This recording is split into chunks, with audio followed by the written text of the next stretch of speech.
Ludwig Wittgenstein nació en Viena en 1889. Por lo menos 3 distintas corrientes filosóficas contemporáneas tienen su origen en su pensamiento.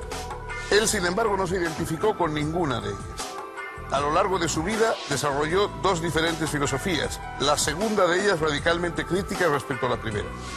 A pesar de su intensa actividad intelectual, publicó solo un libro escrito en circunstancias extraordinarias. Lo redactó en alemán, pero le puso un título latino, Tractatus Logico-Philosophicus.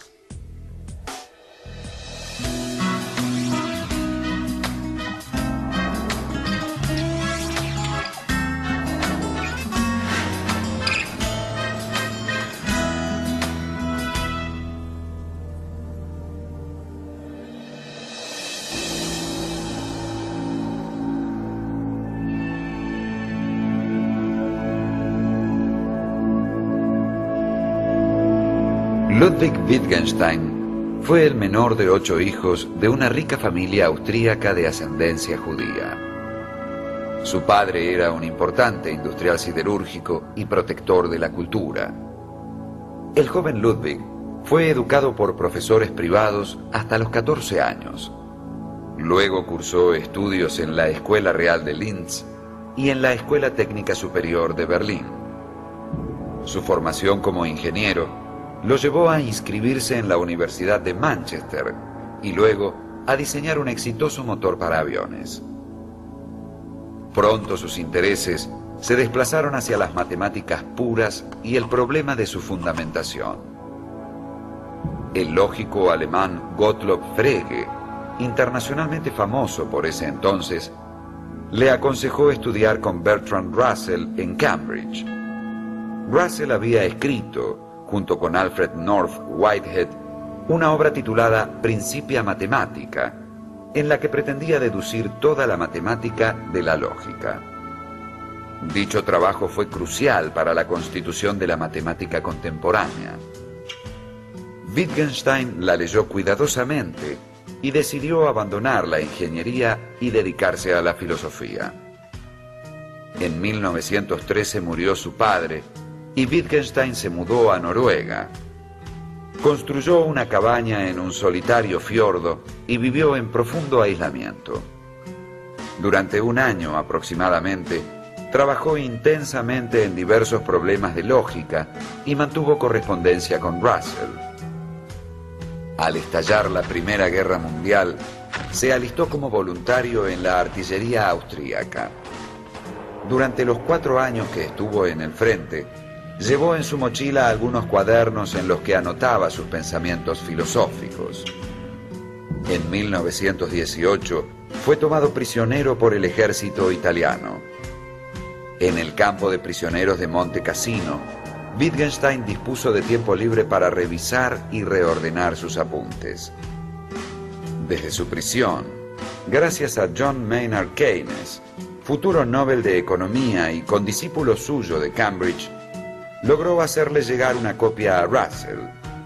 El manuscrito se titulaba Tractatus Logico-Philosophicus. Wittgenstein fue liberado en 1919. En Viena, renunció a su parte de la herencia paterna en favor de sus hermanos. Se encontró con Russell en Holanda y discutió con él su trabajo línea por línea.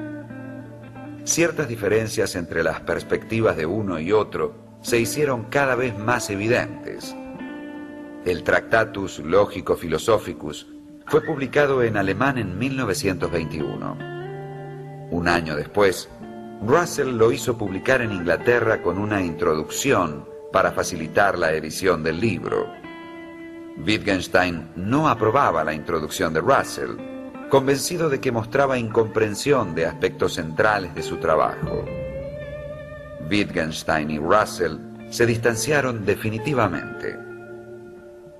El Tractatus no está dividido en capítulos, sino en una serie de enunciados, algunos de ellos brevísimos, ordenados numéricamente según su importancia. Este ordenamiento gira alrededor de 7 tesis. La primera afirma que el mundo es todo lo que sucede. La segunda tesis introduce la noción de hecho atómico y lo define como combinación de entidades. De tal modo, una cosa cualquiera solo puede ser pensada a partir de los hechos atómicos en que puede entrar.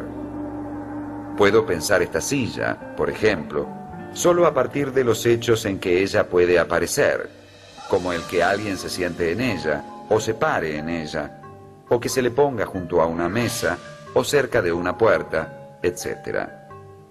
Así, no podemos pensar ningún objeto fuera de la posibilidad de su conexión con otros. La tercera tesis define el pensamiento como figura lógica de los hechos. Wittgenstein afirma, en consecuencia, que lo que es pensable es también posible. La cuarta tesis enfatiza la relación entre pensamiento y lenguaje. Señala Wittgenstein que la mayoría de las cuestiones filosóficas no son falsas, sino que simplemente carecen de sentido. Para demostrar esto, Wittgenstein introduce una serie de precisiones respecto del simbolismo lógico. Es aquí donde el famoso proyecto de Russell de presentar un edificio deductivo de la lógica y la matemática es radicalmente criticado. Y es en el curso de tal crítica que Wittgenstein despliega su original concepción del simbolismo y de la lógica misma. En particular, uno de los aportes del Tractatus más celebrados para el ámbito del simbolismo lógico es su propuesta de las tablas de verdad. En la quinta tesis se introduce la noción de proposición elemental y en la sexta se analiza la forma general de las funciones de verdad y de las proposiciones. Es a la luz de estos desarrollos que el Tractatus expone su afirmación más polémica. Los límites de mi lenguaje significan los límites de mi mundo.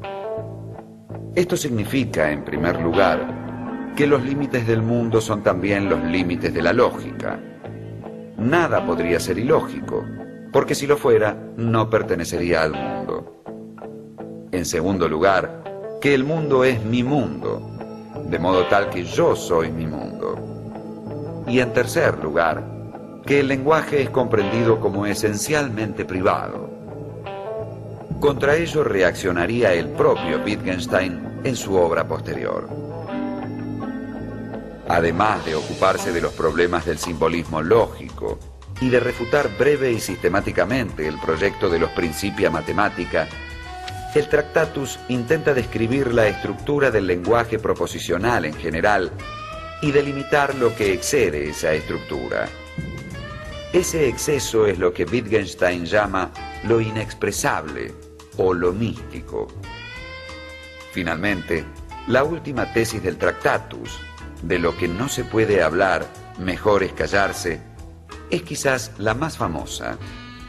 Fue entendida como una crítica al discurso metafísico, pero también podía interpretarse como un llamamiento a cierto tipo de silencio místico y a una renovada humildad del discurso humano.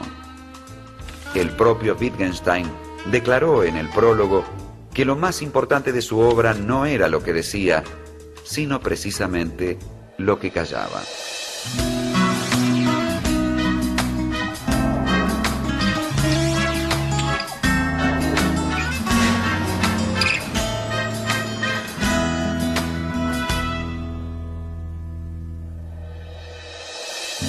El mérito de Wittgenstein es que puso en el centro de la atención del pensamiento contemporáneo el tema del lenguaje.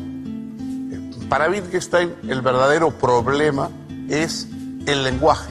Los lenguajes que nosotros manejamos de una manera más bien espontánea y reflexiva y que da lugar a todo tipo de trampas, de equívocos, de paradojas.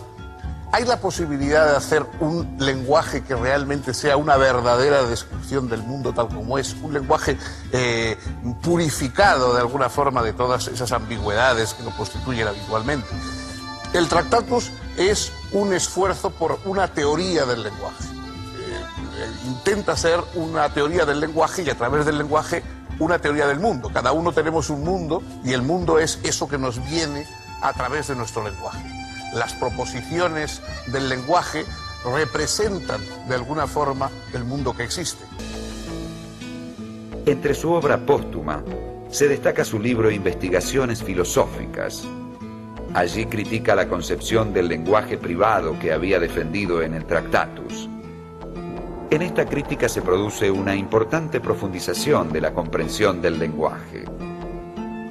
Wittgenstein plantea que el lenguaje no solo representa los hechos del mundo, sino que también sirve para pedir, orar, preguntar o llamar.